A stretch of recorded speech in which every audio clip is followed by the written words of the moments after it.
بسم اللہ الرحمن الرحیم۔ السلام علیکم۔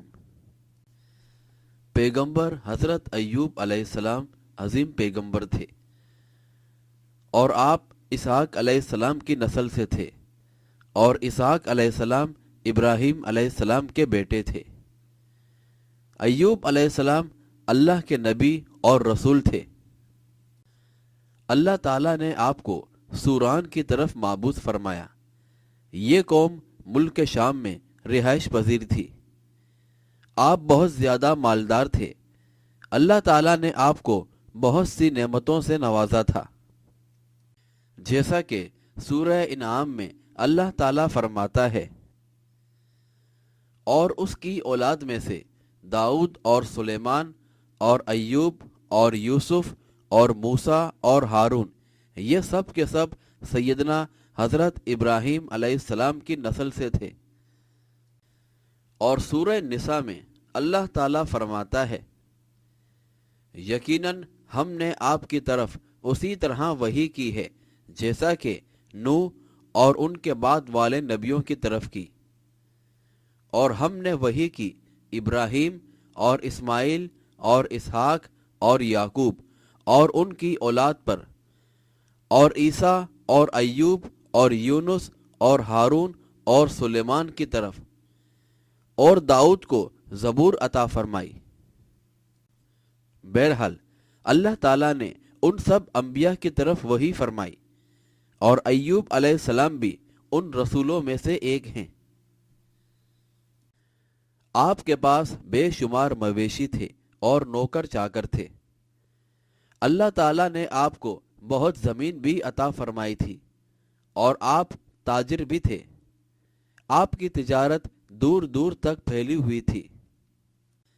اللہ تعالیٰ نے ایوب علیہ السلام کو کثیر اولاد بھی عطا فرمائی تھی۔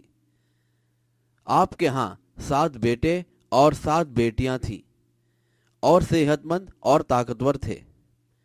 اللہ تعالیٰ نے آپ کو نعمتوں سے مالا مال کیا تھا۔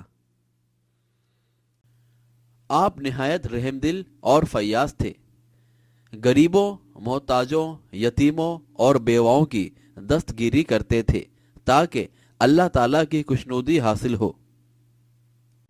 وہ غلاموں کو خریدتے تھے اور اللہ کی رضا کی خاطر انہیں آزاد کرتے تھے۔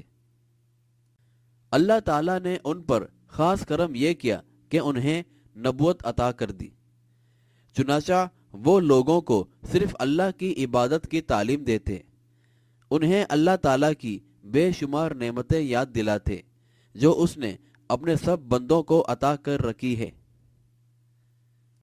وہ ہمیشہ اللہ کی حمد و ثنا بیان کرتے اور اس کی عظمتوں کا ذکر کرتے، اللہ تعالیٰ کی تسبیح و ذکر سے کبھی غافل نہ ہوتے، اور ہمیشہ اس کی نعمتوں کو یاد کر کے اظہار نیاز مندی کرتے رہتے۔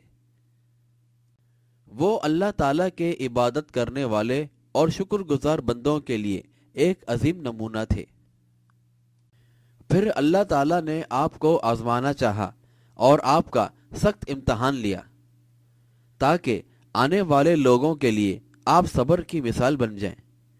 آخر صبر کا مرحلہ شروع ہو گیا، اور آپ بے حد صبر اور برداشت سے کام لے رہے تھے۔ انہیں ان کی ساری دولت سے محروم کر دیا گیا۔ پہلے ان کے مال مویشی، غلام اور زمینیں ہاتھ سے نکل گئیں، اور وہ مکان اور اولاد سے محروم ہو گئے، اور یہاں تک کہ آپ فقیر ہو گئے۔ آپ کی زندگی میں ہی آپ کی سب اولاد اللہ تعالیٰ کو پیاری ہو گئی، اور آپ شدید مرض میں مبتلا ہو گئے۔ بیماری اس قدر شدید تھی کہ آپ چلنے پھرنے سے معذور ہو گئے، یہاں تک کہ آپ کا گوشت گرنے لگا۔